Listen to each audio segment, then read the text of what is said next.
Guyana వేదికగా India England మధ్య జరిగిన మ్యాచ్లో ఇంగ్లాండ్ జట్టు టీమిండియా చేతిలో 68 పరుగుల తేడాతో ఓడిపోయి పరువు పోగొట్టుకుంది. ఒక్క ముక్కలో చెప్పాలంటే ఇండియా బౌలర్ల దెబ్బకి ఇంగ్లాండ్ చిత్తుగా ఓడిపోయింది. ఈ మ్యాచ్లో ఓటమిపై మ్యాచ్ అనంతరం ఇంగ్లాండ్ కెప్టెన్ జోస్ బట్లర్ మాట్లాడుతూ ఏమన్నాడంటే, ఈ ఓటమి చాలా బాధాకరం. మా జట్టులో సభ్యులు బాగా కలత చెంది ఉన్నారు. ఇలాంటి మెగా టోర్నమెంట్లో ఇవన్నీ సర్వసాధారణం. ఈ రోజు మా రోజు కాదంతే. టాస్ గెలిచి బౌలింగ్ ఎంచుకోవడం తప్పుగా నేను భావించడం లేదు. వర్షం వల్ల పరిస్థితుల్లో మార్పులు ఉంటాయని అంచనా వేశాము. అది తప్పయింది. ముఖ్యంగా బ్యాటింగ్ లో రోహిత్ శర్మ సూపర్ బ్యాటింగ్ తో జట్టుకి మంచి ఆరంభం ఇచ్చాడు. ఇక ఇండియా స్పిన్నర్లు అక్షర్ పటేల్, కుల్దీప్ యాదవ్లు దశలవారీగా వికెట్లు తీస్తూ మాపై ఒత్తిడి పెంచారు. మేము బంతిని అంచనా వేయడంలో విఫలమయ్యాం.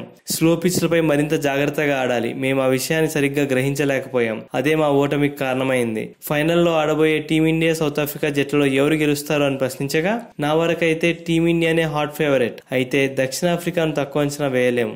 ముఖ్యంగా రోహిత్ శర్మ బ్యాటర్ గా, కెప్టెన్ గా ప్రత్యర్థులను తన వ్యూహాలతో ఇబ్బంది పెడుతున్నాడు. రోహిత్ శర్మను ఎంత త్వరగా అవుట్ చేస్తారో అన్న దానిపైనే దక్షిణాఫ్రికా విజయం ఆధారపడి ఉంది అని బట్లర్ జోస్యం చెప్పాడు. బట్లర్ చేసిన ఈ వ్యాఖ్యలపై మీ అభిప్రాయాన్ని కమెంట్ చేయండి. మరిన్ని స్పోర్ట్స్ అప్డేట్స్ కోసం మా ఛానల్ని సబ్స్క్రైబ్ చేసుకోండి.